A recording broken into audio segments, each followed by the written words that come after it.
आजकल जो बड़े बड़े हमारे के स्कूल्स हैं, मैं क्या नाम लूँ उनके, कि वो कह देते हैं कि बच्चे आपके कस्टमर हैं। अच्छा, बच्चों को बोला जाता है कि टीचर आपसे चीख के बात नहीं कर सकता।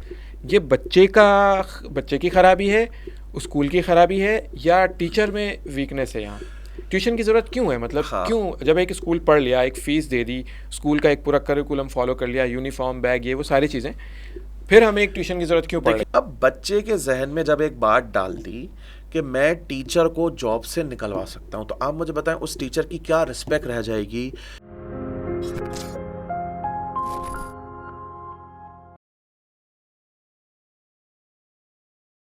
अस्सलाम वालेकुम, this is Zaid Kundan and you are watching thought on tape.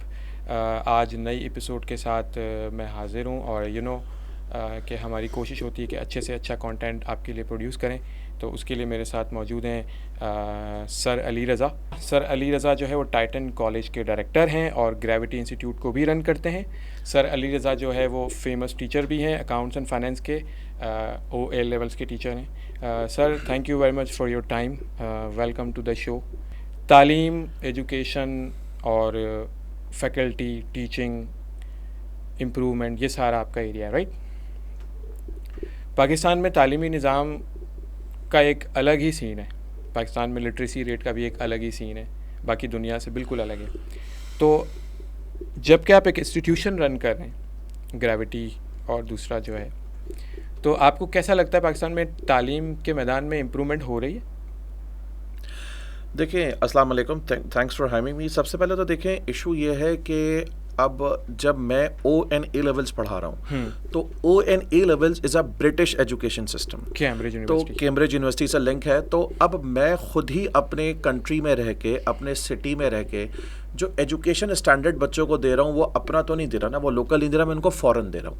अच्छा, अब ये और फॉरेन भी वो वाला जो माना हुआ है दुनिया का, ऐसा ही है? बिल्कुल ऐसी है, लेकिन देखिए दो चीज़ें, आप भले जितना फॉरेन एजुकेशन को फॉलो कर लें, जो हमारे अपने स्टैंडर्ड्स होते हैं उनकी एक अलग वैल्यूज़ होती हैं। अब मैं अपने बच्चों को जब डेफिनेटली अब देखें ना, जब हम इसमें O लेवल्स A लेवल्स को इंटरमीडिएट से कंपेयर करते हैं, तो सबसे बड़ा मसला ये आता है कि अगर हमने खुद इंटरमीडिएट किया हुआ है, यहाँ पे जितने भी पुराने लोग हैं, जितने भी even O level A level के टीचर्स हैं, उनका बैकग्राउंड भी कभी बार इंटरमीडिएट होता है। ओके। तो होता ये है कि देखिए, ऐसा नहीं है कि हमारी जो अपनी लोकल एजुकेशन है वो बहुत बुरी है, लेकिन उसका जो एग्जामिनेशन क्राइटेरिया है, लाइक फॉर एग्जाम्पल अभी तक मैं देखता हूँ कि आपके इंटर के कॉलेजेस में या जो स्कूल्स होते हैं, जो हमारे बोर्ड के होते हैं, वहाँ पे चीटिंग सिस्टम अभी भी कॉमन है। एग्जैक्टली। ठीक है, अब आप मुझे बताएं, एक बच्चा, अगर आप दो बच्चों को बिठाएं, एक बच्चे ने पूरे साल मेहनत करी, ठीक है, और एक बच्चे ने एंड में चीटिंग करके एग्जाम पास किया, और वो दोनों एक ही स्टैंडर्ड में खड़े हो गए,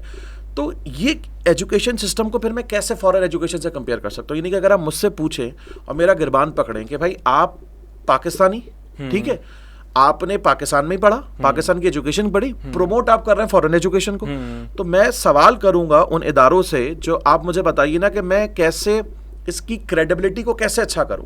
अब अगर मैं इस कैम्ब्रिज सिस्टम से लिंक हूं, तो एटलीस्ट मुझे पता है कि यहाँ पे एक ट्रांसपेरेंसी है। मैं अगर टीचिंग कर रहा हूँ अकाउंटिंग की, तो मुझे पता है कि मैं जो चीज़ पढ़ा रहा हूँ वो पूरी दुनिया में जहाँ कैम्ब्रिज का सिस्टम है वहाँ पे एक ही कोर्स पढ़ाया जा रहा है। ठीक है, अब आप उसकी क्रेडिबिलिटी चेक करें ना, ट्रांसपेरेंसी चेक करें। पढ़ाने वाला मैं, पेपर बनाने वाला मुझे नहीं पता, चेक करने वाला कोई और पर्सन, तो यहाँ पे क्रेडिबिलिटी पता चलती है। तो ये हमारा एक बहुत बड़ा अलमिया है।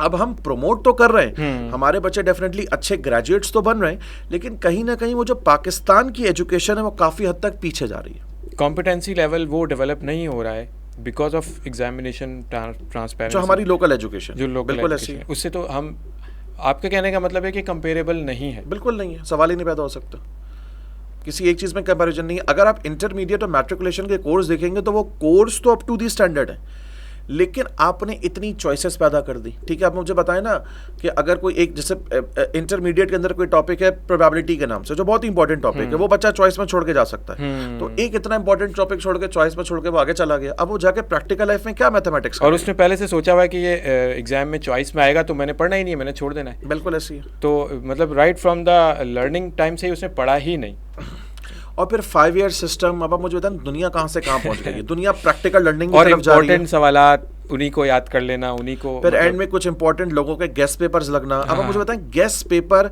की जो एक चीज है वो जब आपने किसी बच्चे के ये जहन क्या में डाल दी, कॉन्सेप्ट है ये मतलब? क्या वो पूरे साल क्या पढ़ेगा, जिसको आप आखिर में एक हफ्ता बोले कि भाई गैस पेपर से तैयारी कर लो। तो पाकिस्तान में एजुकेशन स्टैंडर्ड बिगाड़ने के लिए सब बैठे हैं। ये आपके जो इंटर बोर्ड के चेयरमैन होंगे, मैट्रिक बोर्ड के चेयरमैन होंगे, इनकी आंखें खुली रहती होंगी ना। ये भी हमारी तरह के इंसान है। जब मैं इस चीज को एनालाइज कर रहा हूँ बीइंग एन एजुकेशनिस्ट, तो जो इन सीटों में बैठे हुए ये भी पक पिक कर रहे होंगे, क्या इनको नहीं तो पता ये exactly? क्या क्यों नहीं कर सकते बेहतर? दुनिया कहाँ, इंडिया चांद पे पहुंच गया, ठीक है, हमारे सामने देखें। अगर हम 90s में जाएं तो पाकिस्तान और इंडिया की तरक्की कहीं ना कहीं पैरेलल चल रही थी, ऐसे ही है। लेकिन अब Culture इंडिया भी कहाँ same से है। कहाँ पहुंच गया। अब अमेरिका जो है उसकी नीड बन गया इंडिया, ठीक है। अमेरिका अगर इंडिया से दोस्ती करता है तो वो सिर्फ इस बुनियाद पे नहीं करता, जैसे हम तो चले उसको अपनी बाउंड्रीज देते हैं, लेकिन वो उसकी नीड बन गया। वो वहाँ के प्रेसिडेंट वहाँ पे जा रहे होते हैं अपनी एजुकेशन इंडस्ट्री के लिए, अपनी एम्प्लॉयमेंट के लिए। IT तो हमें के देखना sector पड़ेगा के कि लिए। हमें इंडिया से असल में हमारा मसला क्या है कि पाकिस्तान इंडिया का मैच होता है, हम समझते हैं अगर हम मैच जीत जाएंगे तो हम इंडिया को हरा देंगे, जबकि इंडिया हमें IT में बाकी चीज़ों में बहुत बुरे तरीके से हरा चुका है, बहुत पहले हरा चुका है। देखिए अभी भी बहुत कुछ बिगड़ा नहीं है। इंडिया ने भी तो कभी कुछ सोचना शुरू किया होगा ना, वो सोचना शुरू किया होगा, विजन बनाया होगा। मैंने एक आर्टिकल पढ़ा था, तो इंडिया की IT सेक्टर से रिलेटेड था। महाराष्ट्र मेरा ख्याल है उसकी कोई स्टेट है, वहाँ का IT एक्सपोर्ट कंट्रीब्यूशन, एग्जैक्टली मुझे नंबर्स याद नहीं है, वो पाकिस्तान की टोटल एक्सपोर्ट कंट्रीब्यूशन से कहीं ज़्यादा थे, सिर्फ एक सूबे की और एक सेक्टर की। तो हम इंडिया से मुकाबला करने जो बैठे हैं, या हम ये जो समझ रहे हैं कि हम इंडिया को मात दे देंगे और जब कभी जंग होगी तो हम बड़ा जल्दी से जो है वो जज्बात से हरा लेंगे इंडिया को, इट्स ऑल फैंटेसीज। ऐसा ही है एग्जैक्टली ऐसी है। अच्छा, हम एजुकेशन की बात करें तो पाकिस्तान के आइन के मुताबिक 5 से लेकर शायद 16-17 साल के तक बच्चे को एजुकेशन जो है वो फ्री प्रोवाइड की जाएगी, आइन में लिखा हुआ है, राइट। और फिर 18वीं तरमीम के बाद ये सूबों के इख्तियार में भी ये बात आ गई है। तो अब जो पाकिस्तान का एजुकेशन का हाल है, प्राइवेट इंस्टीट्यूशन एक अलग इकॉनमी है पाकिस्तान की और गवर्नमेंट इंस्टीट्यूशन अलग है। यहाँ पे मैं एक आपको फैक्ट भी बता दूँ, प्राइवेट इंस्टीट्यूशन का कंट्रीब्यूशन जो है 40% है और 60% जो है गवर्नमेंट का है ओवरऑल इन जनरल पाकिस्तान में। लेकिन उसके बावजूद प्राइवेट इंस्टीट्यूशन का कंट्रीब्यूशन और प्रोडक्टिविटी बहुत अच्छी और बहुत हाई है, जबकि इंफ्रास्ट्रक्चर, फैकल्टी, सब चीज़ें बहुत अच्छी गवर्नमेंट के पास हैं। वाई, ऐसा क्या है? देखें, दो इंपॉर्टेंट चीज़ है। पहली बात तो ये है कि अकाउंटेबिलिटी। गवर्नमेंट के इंस्टीट्यूशंस में कोई अकाउंटेबिलिटी नहीं है, कोई ऑडिट ही नहीं है, कोई पूछने वाला ही नहीं है। अगर मुझे पता है कि मैं अपनी बीइंग अ प्रिंसिपल किसी गवर्नमेंट इंस्टीट्यूशन में मैं 17 ग्रेड का हूँ, 16 ग्रेड का हूँ, और मुझसे कोई क्वेश्चन करने वाला ही नहीं है, मुझसे कोई पूछने वाला ही नहीं है, मेरी परफॉर्मेंस को कोई इवैल्यूएट करने वाला ही नहीं है, तो डेफिनेटली मैं अपनी परफॉर्मेंस को क्यों बेहतर बनाऊंगा। अच्छा, हर इदारे में ऐसा नहीं है कि अच्छे लोग नहीं होते, लेकिन जो अच्छे लोग होते हैं उनको पता है पाकिस्तान में सिस्टम क्या करता है, उनको काम ही नहीं करने दिया जाता। पाकिस्तान में जो एक हाईएस्ट एक होता है ना कि हाईएस्ट एक जॉब होती है वो CSS की होती है। आपने हाल ही में देखा कि एक CSS ऑफिसर ने क्या किया, किस स्ट्रेस में आके। और हमारे जितने पढ़े लिखे लोग, देखिए CSS तो पढ़ा लिखा ही कर सकता है ना, ऐसे जो CSS का क्राइटेरिया करिकुलम है और जो सारी चीजें, तो वो करने के बावजूद भी वो लोग जो सिस्टम में आगे जाके ग्रो करते हैं वो क्यों चेंज लेके नहीं आ पाते? क्योंकि डेफिनेटली चेंज के मीन्स ही नहीं है। अगर कोई चेंज करना लाता तो उसको आपको पता है उसके साथ क्या सलूक किया जाता है। और फिर डेफिनेटली हर बंदा इतना एग्रेसिव नहीं होता, हर बंदा नहीं चेंज ला सकता, फिर वो उसी सिस्टम का पार्ट बन जाता है। तो हम सिस्टम को चेंज कर ही नहीं सकते जब तक कोई अकाउंटेबिलिटी नहीं है, कोई पूछने वाला ही नहीं है। आप अगर कोर्ट्स के हालात देखेंगे तो आप सिर्फ एक छोटी सी बात बताएं ना कि अगर किसी के साथ कोई नाइंसाफ़ी होती है तो यहाँ पे लोग कराची के अंदर, पाकिस्तान के अंदर किसी भी पुलिस स्टेशन जाते हुए डरते हैं, क्योंकि उनको पता है कि पुलिस स्टेशन हम जाएंगे तो हमारे साथ किस तरह का सलूक होगा। लोग कोर्ट जाते हुए डरते हैं, कोर्ट कचहरी तो से बचना चाहते हैं, बचना चाह रहे होते हैं ना। यानी कि कहने का मकसद है, अच्छा अगर वो अनफॉर्चुनेटली किसी डॉक्टर के पास ही पहुंच जाते हैं तो आपको पता है कि कोई अकाउंटेबिलिटी नहीं है, डॉक्टर कुछ भी कर ले, यहाँ पे कोई पूछने वाला नहीं है। तो यहाँ पे जो असल में ना कि हमारा सिस्टम, इस सिस्टम का बेहतर होना बहुत ज़रूरी है। हम हर चीज़ को डेफिनेटली पॉलिटिशियंस पे नहीं डाल सकते, हमारी ब्यूरोक्रेसी है, हमारा सिस्टम है, तो उनका ग्रो होना बहुत ज़्यादा ज़रूरी है, बेहतर होना बहुत ज़रूरी है। अच्छा, पाकिस्तान के अंदर लिटरेसी रेट एक बड़ा ड्रामेटिक सिचुएशन है। शरह ख्वानदगी 2014 में 56% थी और बढ़ते बढ़ते अच्छे से बढ़ी और वो 62% तक आ गई है नंबर्स में, थियोरेटिकली। प्रैक्टिकली आपको पता है इंडिया में ये 77% है, बांग्लादेश में ये 92% है, चाइना में ये 99% है शरह ख्वानदगी, यानी कि लिटरेसी रेट। तो पाकिस्तान में इस ड्रामेटिक कंडीशन में मुझे तो इस बात पे भी वो है कि ये लिटरेसी के जो नंबर्स हैं ये भी ठीक नहीं है। How to improve this? देखिए दो चीजें, बेसिक ग्राउंड है ना, बिल्कुल लिटरेसी सही। तो बेसिक ग्राउंड, देखिए, जिसमें पहली बात तो पढ़ना ये कि लिखना हाँ, की सलाहियत, जस्ट 54% ये जो आपने रेट, वो जो मुझे फैक्ट्स बताए हैं, मैं तो पहले इनसे डेफिनेटली अग्री ही नहीं करूंगा, ये है ही नहीं, फैक्ट्स ही नहीं है।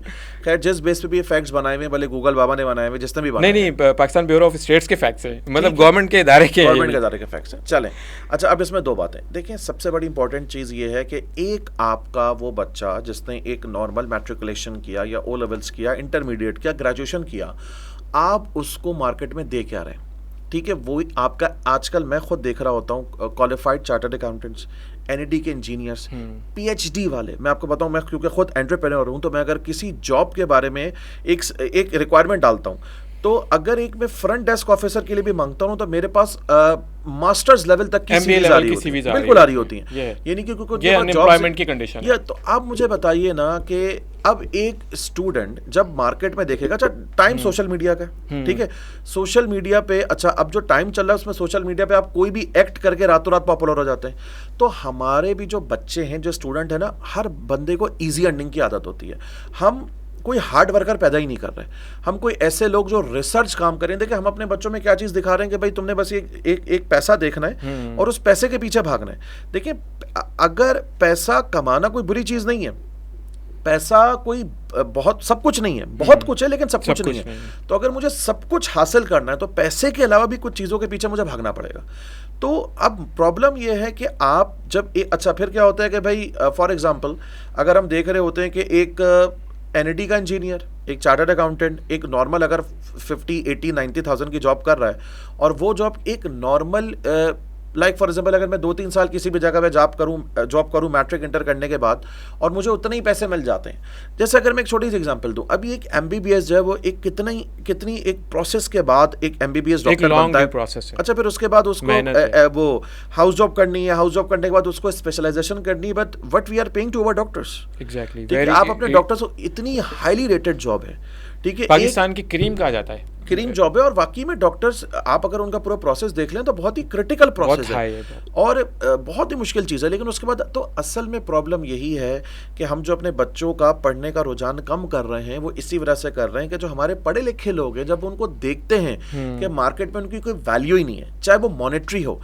तो फिर वो क्या करते हैं, डेफिनेटली वही लोग फिर मार्केट में ना एक मायूसी पैदा करते हैं। और वो बात जायज़ भी है, फिर वो बाहर निकलने की करते हैं। तो फिर हमारे बच्चे जो ना वो शॉर्टकट की तरफ जा रहे हैं। ये नहीं कि वो कहते हैं कोई हम ऐसा सर्टिफिकेशन कर लें, कोई ऐसा कोर्स कर लें, कोई शुरू से बिजनेस ही शुरू कर लें कि हमें कोई इतनी, अगर हमें 16 ईयर्स ऑफ एजुकेशन के बाद भी वही काम करना है तो हम आज वही काम करें। तो ये one of the key reason कि हमारे यहाँ जो लिटरेसी रेट है वो बढ़ ही नहीं सकता ना। अब किस तरीके से बढ़ाएंगे, कैसे मोटिवेट करूँ मैं उनको? एजुकेशन में ऐसा क्या है कि वो आए? जाहिर है ऐसा कुछ है ही नहीं, ऐसा कुछ नहीं है।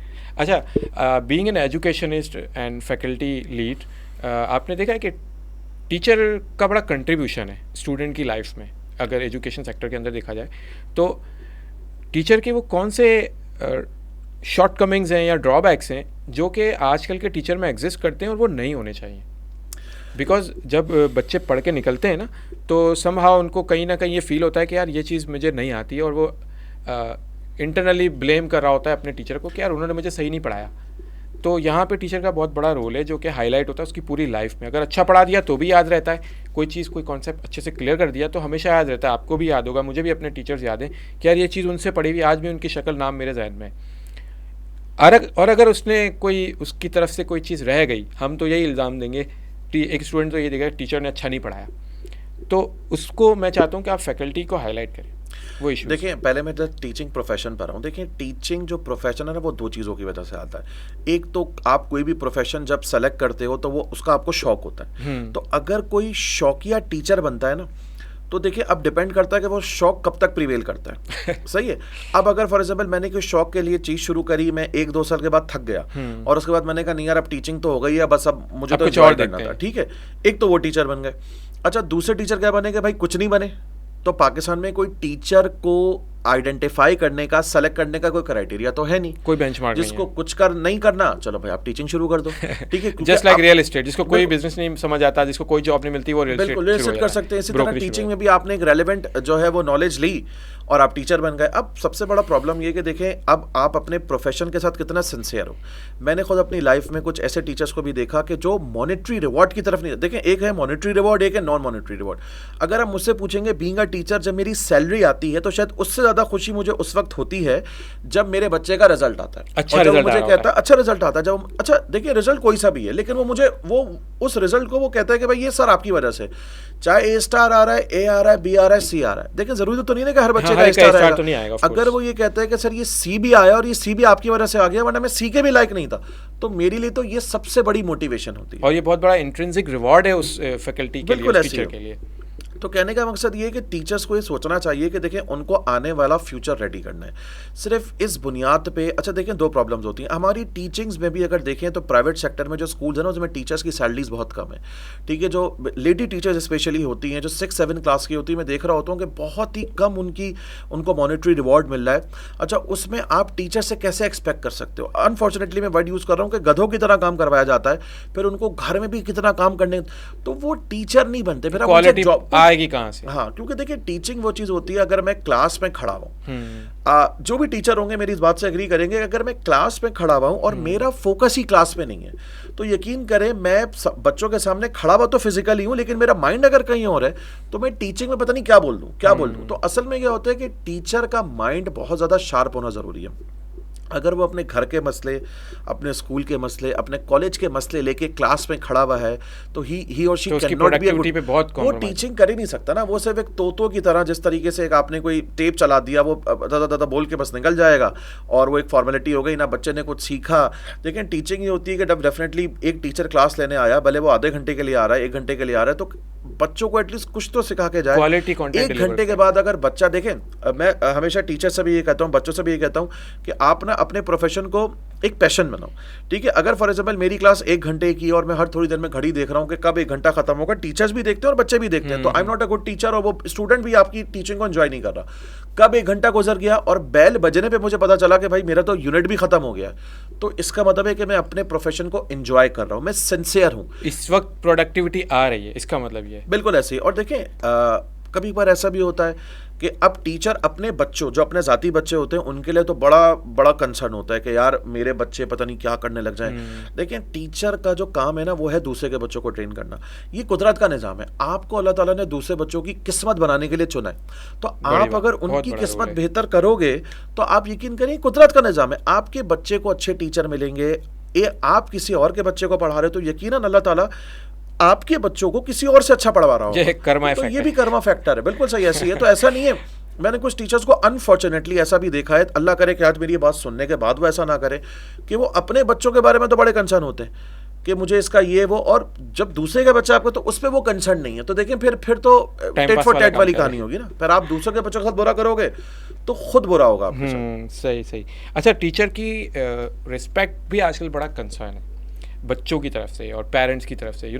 एजुकेशन थोड़ा सा स्लैंग में अगर आ जाए तो पाकिस्तान में एजुकेशन सिस्टम भी एजुकेशन फॉर सेल है।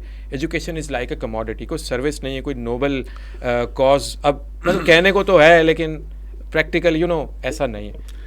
देखिए इसमें 2 बातें। मैं क्योंकि मैं वो एम्प्लॉयर हूँ जो अल्लाह का शुक्र है कि मैं एम्प्लॉय बन के एम्प्लॉयर बना, तो मैंने तो ग्रास रूट से सारी चीज़ें देखी हैं, तो मैं तो दोनों वो बातें करूंगा जो 2 तरफा होंगी।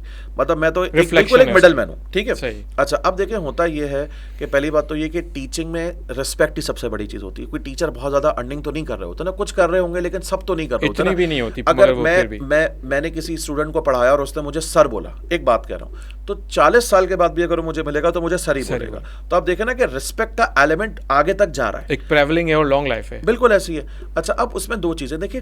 पहली बात तो ये है कि जो हमारे एम्प्लॉयर्स हैं, जो ऑर्गेनाइजेशन हैं, उनका भी क्या होता है कि वो बच्चों को, आजकल जो बड़े बड़े हमारे के स्कूल्स हैं, मैं क्या नाम लूँ उनके, कि वो कह देते हैं कि बच्चे आपके कस्टमर हैं।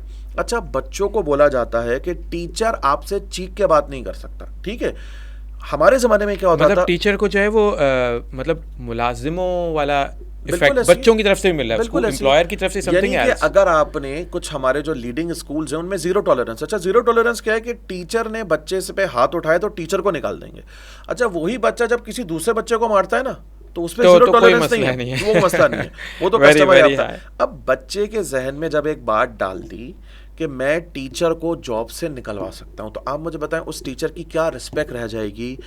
एक बात तो ये हो गई। अच्छा दूसरा फिर टीचर्स को भी तो अपने बच्चों को उसी तरह समझना चाहिए ना।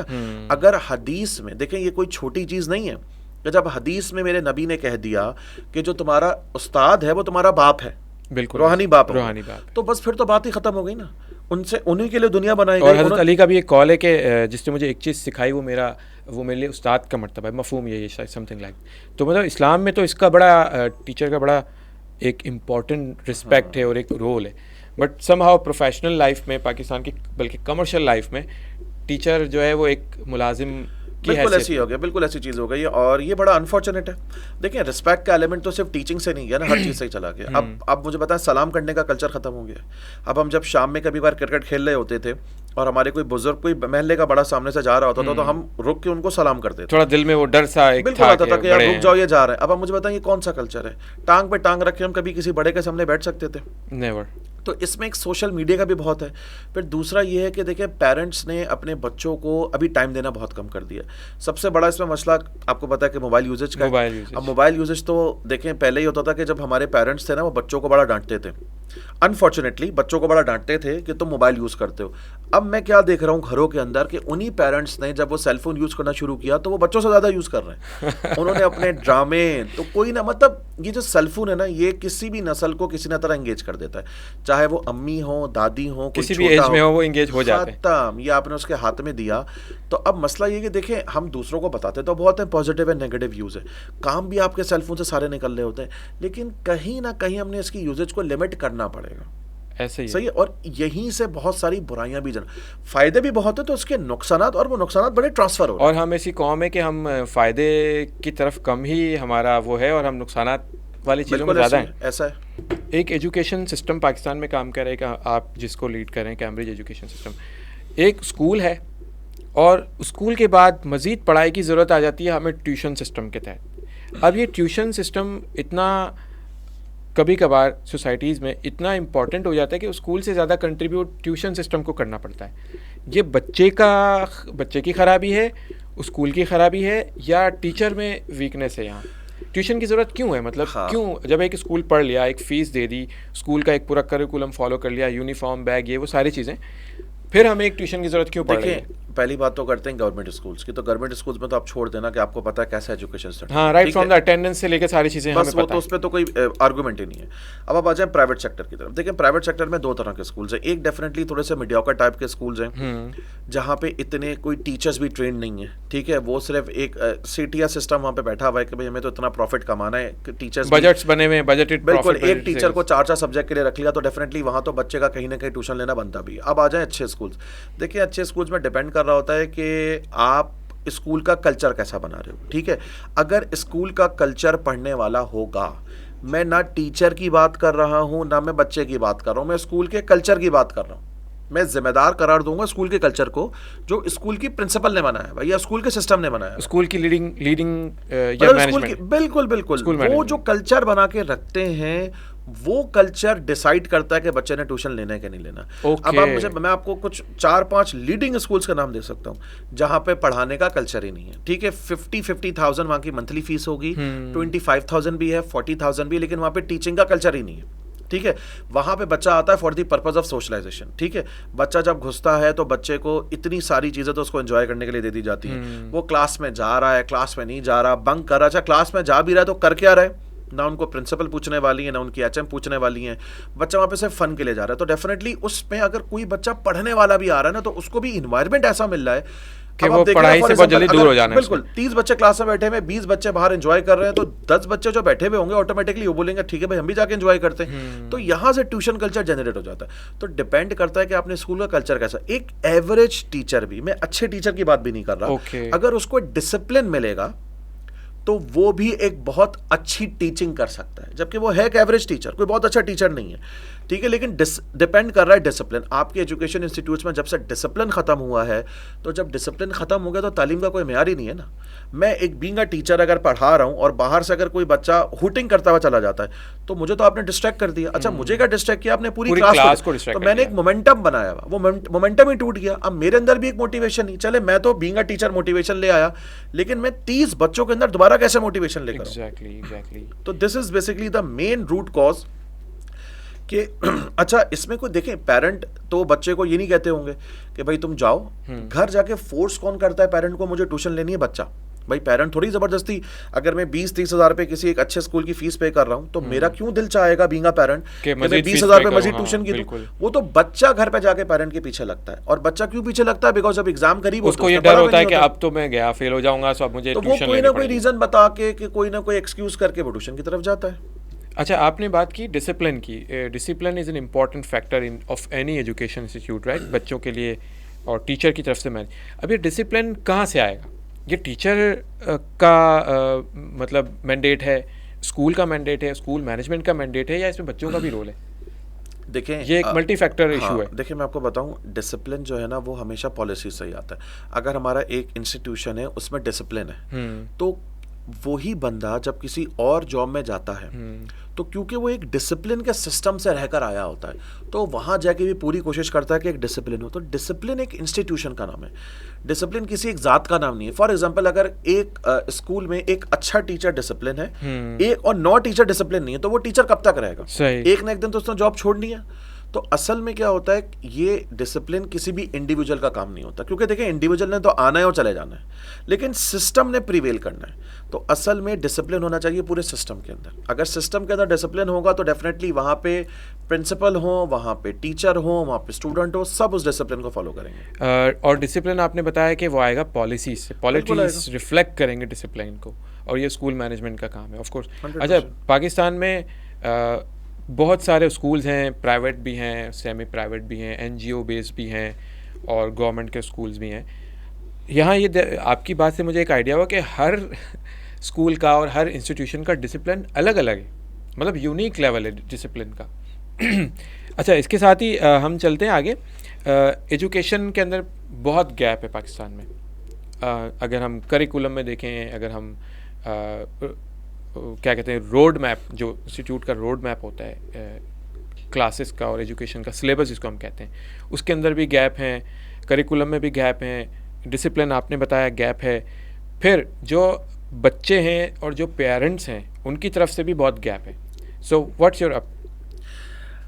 देखें, इस पे तो आपको ना प्रॉब्लम ये है कि हमें डिसिप्लिन एक बहुत अच्छी चीज़ आपने हाईलाइट की, बट और भी फैक्टर्स हैं। और भी फैक्टर। देखिए, मैं आपको एक बात बताऊं, सबसे बड़ा मसला ये है कि अगर आप किसी भी एजुकेशन सिस्टम को देखें, कैनेडियन एजुकेशन सिस्टम को दे दें, अमेरिकन को देखें, तो वो वाली पॉलिसीज़ जो हम सोच रहे होते हैं, लाइक फॉर एग्जांपल आपको पता है कि कनाडा के अंदर अगर कोई स्कूल है, तो उस स्कूल में अगर कोई बच्चा, पेरेंट बच्चे को ड्रॉप कर रहा होता है, तो एक पर्टिकुलर एरिया होता है जहाँ पे उसको ड्रॉप कर देना होता है। ये मैं आपको बचपन की बात कर रहा हूँ, जब वो छोटा बच्चा है, ताकि गेट पे किसी बच्चे की गाड़ी नहीं आए। मतलब किसी और बच्चे में ये कॉम्प्लेक्स ही पैदा ना हो कि वो दूसरा बच्चा तो इस गाड़ी में आ रहा है और मैं इस गाड़ी में आ रहा हूँ। तो हमारे यहाँ ये जो इक्वालिटी होती है ना, इस पर काम ही नहीं है। ठीक है, हम बचपन ही से बच्चों को ना कहीं कॉम्प्लेक्स बना देते हैं। किसी में इन्फेरिटी कॉम्प्लेक्स होता है, किसी में किसी दूसरे तरह का कॉम्प्लेक्स होता है। तो कहने का मकसद है कि वो बच्चे ना फिर अपना कहीं ना कहीं एग्रेशन निकालते हैं। तो हमारा सिस्टम तो देखें, ये घर से बात शुरू होती है, बच्चा जब अच्छा, हाँ, अब मैं आपको 2 बातें बताऊं। देखें, घर में मैं नहीं मान सकता कि कोई भी पेरेंट किसी अपने बच्चे को बदतमीजी करना सिखाता है। कोई पेरेंट तो नहीं चाहता भी नहीं है और ऐसा करता भी नहीं है, तो बट ये इनडायरेक्टली ऐसा हो रहा होता है, घर से ही हो रहा होता है। कहीं ना कहीं घर से भी हो रहा होता है, कहीं ना कहीं स्कूल का पार्ट भी होता है। जैसे अगर आप मुझसे पूछेंगे तो मैंने बहुत सारी चीजें स्कूल में जाके सीखी। ठीक है, क्योंकि स्कूल में मुझे कोई देखने वाला नहीं होता है, घर की तरह देखने वाला नहीं होता। घर पे तो देखे ना, मैं एक बच्चा हूँ, तो मेरे पेरेंट्स का पूरा फोकस मुझ पे रहता है। और अगर न्यूक्लियर फैमिली है तो अम्मी है, अब्बू है, और अगर कंबाइंड फैमिली है तो दादी भी हैं, फूफो भी हैं। वहाँ तो आप 30 बच्चों को एक टीचर किस तरीके से सुपरवाइज करेगा, मॉनिटर करेगा। तो कहने का मकसद है कि इस पे अ लॉट टू डू, मतलब बहुत काम करना पड़ेगा, और सिर्फ बैठ के बातें नहीं करनी पड़ेंगी। बातें एक दफ़ा आप कर लें, डिसाइड कर लें, और फिर असल चीज़ है उसकी इम्प्लीकेशन। किस तरीके से इम्प्लीकेशन करना है। पाकिस्तान के जो सिंध के हमारे अनफॉर्चुनेटली जो स्कूल्स वगैरह हैं, इनकी तो हालत देख के आपको पता है कि ये तो अच्छा, अभी आप देखें ना, जैसे अभी इलेक्शन करीब है, तो हमारे जो टीचर्स हैं बेचारे गवर्नमेंट के, अब उनको टेंशन, अच्छा उनको कभी सिलेबस कंप्लीशन की टेंशन नहीं रही उनको कभी एग्जाम की टेंशन नहीं रही, लेकिन मैं उनको टेंशन में क्या देख रहा हूँ कि इनकी इलेक्शन ड्यूटी है और वो एक दिन कैसे गुजारना होगा उनको पूरे दिन के लिए। तो आप मुझे बताएं ना, हमने अपने टीचर को किस काम पे लगा दिया? इलेक्शन ड्यूटी लगा दी। इलेक्शन ड्यूटी, ठीक है, इलेक्शन ड्यूटी आपने लगा दी, आपके पास कोई सब्स्टिट्यूट नहीं है, लेकिन अब देखें ना, इलेक्शन ड्यूटी पे नहीं जाएंगे तो कुछ हो जाएगा, ठीक है, इलेक्शन ड्यूटी से छुट्टी करके दिखाएं, जॉब से निकाल देंगे, लेकिन ये एग्जाम में नहीं जाते, ये जो आपके घोस्ट टीचर्स होते हैं, ये क्लासेस लेने नहीं जाते, कोई अकाउंटेबिलिटी नहीं है वाली, इस पे कोई नहीं पूछ रहा, जो उनका कोर काम है, जिनसे एक्सपेक्ट किया जाता है। अच्छा, एक कॉन्सेप्ट है स्कूलिंग सिस्टम, जो कि क्लासरूम बेस्ड स्कूलिंग होती है एंड सारी चीज़ें। आजकल एक कॉन्सेप्ट ग्रो कर रहा है, होम स्कूलिंग।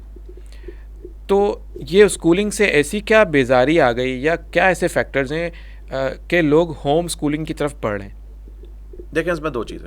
सबसे पहली चीज़ तो ये है कि जो एक बहुत ही वाइस पेरेंट होता है ना, वो जब अपने बच्चे के बारे में डिसीजन मेकिंग कर रहा होता है, तो वो हर चीज़ के प्रोज एंड कॉन्स देखता है। वो ये देखता है कि मेरा बच्चा अगर इस पर्टिकुलर टाइम स्कूल जा रहा है और उससे क्या उसको नॉलेज मिल रही है, तो डेफिनेटली अगर वो फॉर एग्जांपल देखें, अगर 8 बजे नॉर्मली कोई स्कूल लगता है और 2 बजे ऑफ हो रहा है, तो बच्चे ने 6 साढ़े 6 बजे उठ जाना है और तकरीबन 3 बजे तक उसने वापस आना है। तो अगर आप इसको लगाए ना 9 घंटे हो गए, उस 9 घंटे के अंदर आप उसकी प्रोडक्टिविटी तो चेक करें।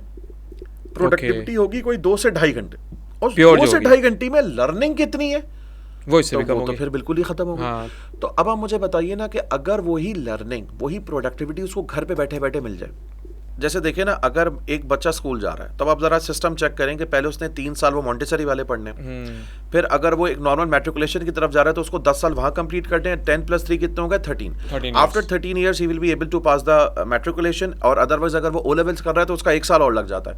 तो ये टाइम जो है वो अच्छा खासा आपका बच सकता है, और इसके अगेंस्ट जो आपको लर्निंग मिल रही है वो तो कोई ऐसी खास नहीं है। अगर आपकी नेट लर्निंग निकालेंगे तो शायद वो 1 साल भी नहीं बनेगी, कुछ भी नहीं है, बिल्कुल ऐसी है। हाँ, लेकिन होता क्या है कि देखें, जब बच्चा मार्केट में जाता है, और आपको पता है कि एक मैं वर्ड यूज़ करता हूँ कि उसको स्ट्रीट स्मार्ट बनना बहुत ज़रूरी है, क्योंकि पाकिस्तान के जो हालात हैं, कराची के जो हालात हैं, एक नॉर्मल बच्चा जो एक बिल्कुल, जैसे हम बहुत वर्ड यूज़ करते हैं कि बच्चा बड़ा मम्मी डैडी है, तो मम्मी डैडी वर्ड होता क्या है कि वो बेचारा बहुत ही सीधा बच्चा होता है, वो बच्चा बहुत अच्छा है लेकिन उसको एक बाहर की हवा नहीं लगी हुई है। तो यहाँ पर बच्चों को ना स्ट्रीट स्मार्ट बनना बहुत ज़रूरी है। कराची में इतने चैलेंजेस हैं, ये मेन स्किल है, सोसाइटी की मेन स्किल बिल्कुल है। तो इसकी लर्निंग के लिए डेफिनेटली उसको बाहर निकलना पड़ेगा। तो यहाँ पे होम स्कूलिंग एक बहुत बड़ी लैकिंग आ जाती है। अच्छा, पाकिस्तान में मैंने स्टेट्स जो देखे, पाकिस्तान में तकरीबन 280 यूनिवर्सिटीज़ हैं जो कि ऑफ़र कर रही हैं 5000 से ज़्यादा प्रोग्राम्स ओवरऑल जर्नी।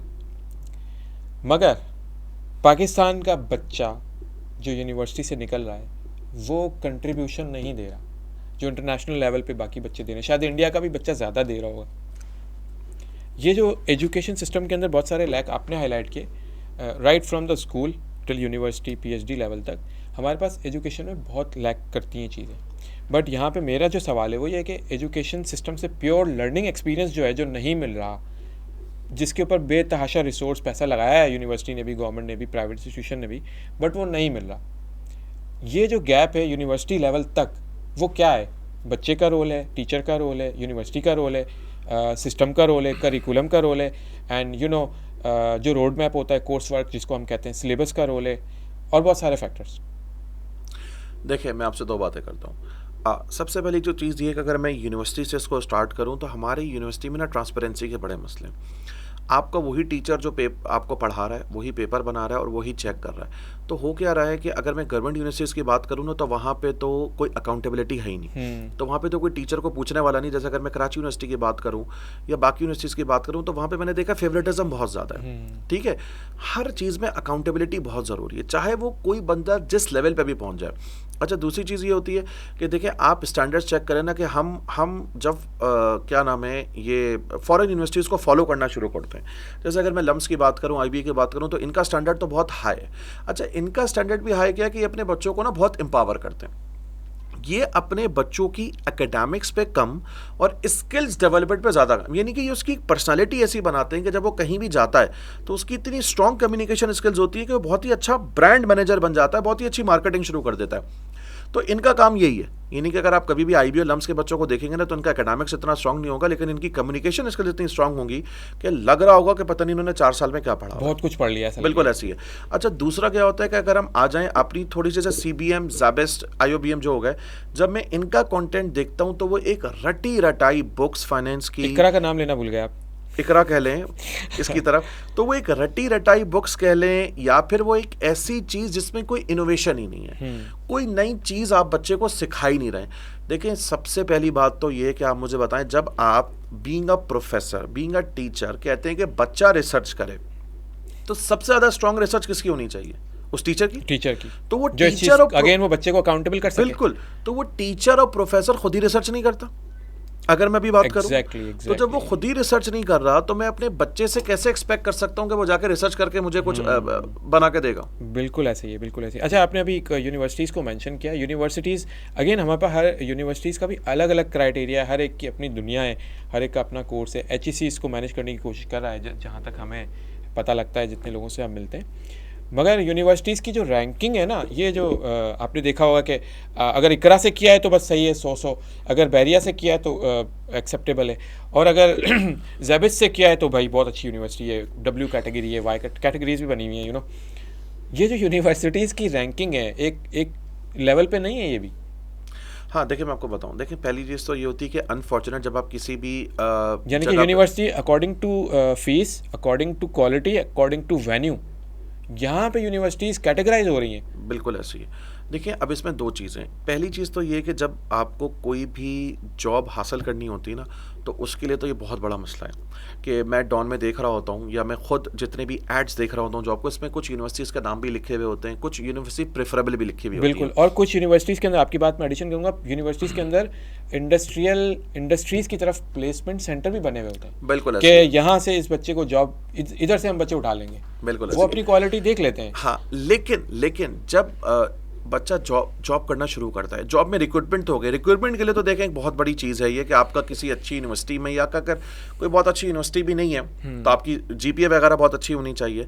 लेकिन उसके बाद मैंने ये देखा है कि कुछ ऐसी यूनिवर्सिटी जैसे मोहम्मद अली जिन्ना यूनिवर्सिटी है, बहुत पुरानी यूनिवर्सिटी, अगर आप मुझसे पूछेंगे तो बहुत अच्छा उसका स्टैंडर्ड है, लेकिन इतनी हाई रैंक नहीं है, ठीक है। लेकिन जब उसके ग्रेजुएट्स मार्केट में जाते हैं, सारे ग्रेजुएट्स नहीं, तो वो जाके मार्केट में बहुत जल्दी अपनी प्लेस बना लेते हैं। तो शुरू में तो मैटर कर रहा होता है कि नहीं भाई, IBA का ग्रेजुएट होगा तो डायरेक्ट ये तो मैनेजमेंट ट्रेनिंग लगेगा या डायरेक्ट असिस्टेंट मैनेजर लग जाएगा, लेकिन आगे जाके it's all about skills. Again जो वो प्रोड्यूस करेगा, जो करके दिखाएगा, जब भी उसको माना जाएगा। लेकिन अर्ली स्टेज पे ये बात नहीं समझी जाती, बैड लक। हाँ, ये एक बहुत बड़ा डायलेमा है कि अर्ली स्टेज पे आप इस चीज को नहीं देखते। बच्चे को जज करने के बजाय यूनिवर्सिटी का टाइटल, उसका टैगलाइन जज किया जाता है कि वेरी अनफॉर्चुनेट। अच्छा, हम एजुकेशन की बात करें, पाकिस्तान में तो एजुकेशन हम देख ही लेंगे, सारी चीज़ें हम देख ही रहे हैं। जो हमारे पास पिछली गवर्नमेंट में, इमरान खान की गवर्नमेंट में, एक बहुत अच्छा स्टेप अप्रिशिएटेबल है कि करिकुलम पे उन्होंने काम करना शुरू किया, जिसका नाम दिया सिंगल नेशनल करिकुलम, जिसमें उनका एम ये था कि एक मतलब एक इक्वल लेवल का करिकुलम बनाया जाएगा जो तमाम स्कूलों में पढ़ाया जाएगा और उसको अपडेट किया जाएगा। वो काम पता नहीं कहाँ तक पहुँचा और कहाँ तक हो रहा है। हाउ डू यू थिंक ये कितना इंपॉर्टेंट था और इसको कब होना चाहिए था? देखें, है तो बहुत ही इंपॉर्टेंट, और इस तरह की चीज़ें तो बहुत पहले हो जानी चाहिए थी। और दुनिया तो देखे ना, पॉलिसीज बना के उनको अप्लाई करके उनके रिजल्ट निकाल के फर्दर डेवलपमेंट पे चली गई। हाँ, और हम अभी तक पॉलिसीज ही नहीं बना पा रहे। तो ये चीज़ तो हो जानी चाहिए थी, क्योंकि देखिए हमारे कंट्री के अंदर जैसे अगर हम फुटसॉल खेल रहे हैं, मतलब हमें अब कहीं जाके, सॉरी आपकी बात इंटरप्ट कर, हमें अब कहीं जाके ये रियलाइज हुआ कि हमारा करिकुलम ऑब्सोलीट है। देखिए वही बात है ना कि हमें अपने गोल्स ही नहीं पता होते। ये नहीं कि वो वाली बात है कि एक फुटसॉल का मैच चल रहा है, फुटबॉल का मैच चल रहा है और बच्चे खेले जा रहे हैं बॉल के साथ, उनको पता नहीं है कि गोल कहाँ मारना है। तो हमारी मिसाल बिल्कुल वैसी है। अच्छा, हम उसमें प्लेयर्स बहुत अच्छे हैं, जो बहुत अच्छी पासिंग कर रहे हैं, बहुत अच्छे डॉज दे रहे हैं, लेकिन उनको ये नहीं पता कि डॉज के बाद जाना कहाँ है, उन्होंने गोल कहाँ मारना है। कोई कहीं गोल मार रहा है, मतलब 12 खिलाड़ी जो एक टीम में खेल रहे हैं, उनको ये नहीं पता कि उनका गोल क्या है, उनका ऑब्जेक्टिव क्या है। तो हमारा सबसे बड़ा मसला यही है कि हम बहुत अच्छे एजुकेशनिस्ट हैं, हमारे अंदर ही बहुत ही अच्छा टैलेंट मौजूद है, टीचर्स हैं हमारे पास, बहुत अच्छा बिल्कुल, डिलीवर लेकिन करने वाले हैं, बहुत हंड यूटिलाइजेशन ही नहीं है ना। टीचर्स भी हैं, स्टूडेंट्स भी बहुत अच्छे हैं हमारे पास, बिल्कुल प्रोडक्शन ऐसे ही है उनकी। अच्छा, education is a big cost. एक नॉर्मल एवरेज घराने की बात करते हैं तो हमारी कल्चर में, हमारी सोसाइटी में, हम जो एवरेज इनकम ग्रुप है उसकी बात करें, उनके बच्चे ने अगर मैट्रिक कर लिया तो बहुत बड़ी बात है, फिर इंटर कर लिया, फिर अब उसको जब यूनिवर्सिटी में जाना है, access of education is very expensive, yes, very costly. तो इसको हम कैसे मैनेज करें? देखिए, ये तो बहुत सारे ऐसे ड्रॉप आउट्स हाँ, हैं, आपने भी देखे होंगे, मैंने भी अपनी क्लास में देखे, जो कि बहुत अच्छे स्टूडेंट थे, बहुत अच्छा पढ़ सकते थे, but they can not cope with financials. देखिए, ये तो एक बहुत बड़ा क्वेश्चन, फीस नहीं दे सके, एक सेमेस्टर किया, दूसरा किया, बस फिर नहीं कर सके। और बिल्कुल ऐसे ही। देखिए, अगर हम बात करें गवर्नमेंट यूनिवर्सिटीज़ की, तो उसमें तो सीट्स भी काफ़ी लिमिटेड होती हैं, ठीक है, और फिर कोर्सेज कौन से, कोई बहुत ही हाई क्वालिटी के कोर्सेज हैं। तो अब हम आपको प्राइवेट सेक्टर जाना पड़ता है, और private sector is definitely very expensive and costly. Exactly. तो ये तो एक बहुत बड़ा क्वेश्चन मार्क है। पर डेफिनेटली जैसे एक टाइम पे कुछ चीज़ें होती थी कि आपने बीए कर लिया या बीकॉम कर लिया या बीएससी कर लिया। आजकल एचईसी ने आपको पता है कि 2 साल की ग्रेजुएशन पे भी एक बैन लगा दिया। तो वो जो एक चीप एजुकेशन थी उस पर भी काफ़ी बैन लग गया है। तो ये तो अब सोचना एचईसी का काम है ना कि एक नॉर्मल एजुकेशन देखें। अगर हम स्कॉलरशिप्स की बात भी करते हैं तो हर बच्चा तो स्कॉलरशिप नहीं ले पाता ना, और वो बच्चा तो डेफिनेटली जिसने इंटरमीडिएट या चले इंटरमीडिएट की बात करते हैं कि बहुत अच्छी परसेंटेज में नहीं किया, लेकिन वो आगे पढ़ना चाह रहा है और उसको फाइनेंशियल इश्यूज हैं, तो वो तो फिर कहीं का भी नहीं रहा ना। अब अगर उसने इंटर में अच्छी परसेंटेज नहीं, तो डज नॉट मीन कि वो आगे जाके कुछ नहीं कर सकता। एग्जैक्टली। अच्छा, एक एजुकेशन है जो हम ग्रास रूट लेवल से बच्चा पढ़ता है और सिस्टम में आता है, फिर काम करना शुरू हो जाता है, और दुनिया में तो ऐसे ही होता है कि वो पढ़ के आता है और काम सीखता है और काम शुरू हो जाता है। पाकिस्तान में थोड़ा सिनेरियो डिफरेंट होता है। हम इस तरह देखते हैं कि एजुकेशन की इंडस्ट्री में आया, उसको कुछ नहीं आता। मतलब एकेडमिया और इंडस्ट्री का जो लिंकेज है, जो एजुकेशन का कंटेंट है, वो इतना इर्रिलेवेंट है बेसिकली, जो कि इंडस्ट्री या जो कॉरपोरेट चल रहा है, जो काम की जो ज़रूरियात वहाँ पे हैं, वो यूनिवर्सिटी में या स्कूलों में उसको नहीं पढ़ाई गई। उसको बहुत इरिलेवेंट लगता है, यार मतलब मैं ये सब चीज़ें जो पढ़ रहा हूँ ये वहाँ मुझे काम आएंगी जब वो पढ़ रहा होता है। और जैसे ही वहाँ कॉर्पोरेट में अपनी प्रोफेशनल लाइफ में पहुँचता है तो वो देखता है कि ये तो सब मतलब ये क्या हो रहा है, ये कौन सा कल्चर है, ये मैं कैसे सीखूंगा, मैं तो इतनी किताबें पढ़ के आया हूँ, ऐसा तो कहीं नहीं लिखा। देखिए, इसको हम कहते हैं कि ये एक बहुत बड़ा गैप है between the theoretical learning and the practical. Exactly, ठीक है। और कुछ यूनिवर्सिटीज़ ये भी करती हैं कि एंड में कुछ इंटर्नशिप्स करवा के जैसे चार्टर्ड अकाउंटेंसी में एक आर्टिकलशिप होती है, तो उसमें तो आपको पूरा प्रैक्टिकल एक्सपोजर मिल जाता है, लेकिन ये यूनिवर्सिटीज़ लेवल पे तो है ही नहीं। और एमबीबीएस में चले अगर आप बोले तो हाउस जॉब में कहीं मिल जाता है, ठीक है। लेकिन फिर भी ये एक बहुत बड़ा अलमिया है। और जब भी मैं आपसे कह रहा था कि कुछ हमारी जो यूनिवर्सिटीज़ हैं ना, वो काफ़ी स्किल बेस्ड लर्निंग पे काम कर रही हैं। अब स्किल बेस्ड लर्निंग पे तो वहीं काम हो रहा है जहाँ पे अकाउंटेबिलिटी है। अगेन वो प्राइवेट इंस्टीट्यूशन इन्वेस्टमेंट के गवर्नमेंट को तो पता, गवर्नमेंट यूनिवर्सिटीज जो आपके गवर्नमेंट के अदारे हैं उनको तो पता है कि उनसे कोई पूछने वाला ही नहीं है, तो वहाँ पे स्किल बेस्ड, तो हमें बहुत ज़्यादा थोड़ा सा स्किल बेस्ड लर्निंग पे काम करना पड़ेगा। और फिर दूसरा, टीचर्स ट्रेनिंग कह लें, या हमारे यहाँ कुछ ऐसे टीचर्स डेफिनेटली देखें जो सुबह कहीं ना कहीं जॉब कर रहे हैं या वो किसी अच्छी कॉर्पोरेट जगह पर है, उनको भी थोड़ा टीचिंग की तरफ आना चाहिए ताकि वो अपने जो कॉर्पोरेट सेक्टर का एक्सपीरियंस है, उनके पास, उसको बच्चों में ट्रांसफ़र करें। अच्छा, हम ये देखते हैं कि पाकिस्तान में जो बच्चे अच्छा पढ़ लेते हैं, अच्छा पढ़ सकते हैं, अच्छा काम कर सकते हैं, उनकी क्वालिटी है, उनकी राइट फ्रॉम उनके घर से उनकी अच्छी ट्रेनिंग है, वो लोग पढ़ने के बाद फ़ौरन डिग्री करने के बाद निकलने की बात सोचना शुरू हो जाए, निकलने पाकिस्तान छोड़ने वाली बात, फॉरेन वर्ल्ड में जाके काम करना चाहते हैं, सीखना चाहते हैं, पैसे मिल रहे हैं ज़ाहिर है और बहुत सारे रिवॉर्ड्स हैं। बट जो बच्चे यहाँ रह गए, जो चाहते हो भी यही हैं, लेकिन जो यहाँ रह गए उनके लिए कोई अपॉर्चुनिटीज़ नहीं है या बहुत कम है। कंपटीशन में और बहुत सारी चीज़ों में वो बेचारे लैग कर जाते हैं और फिर वो यहीं रह जाते हैं।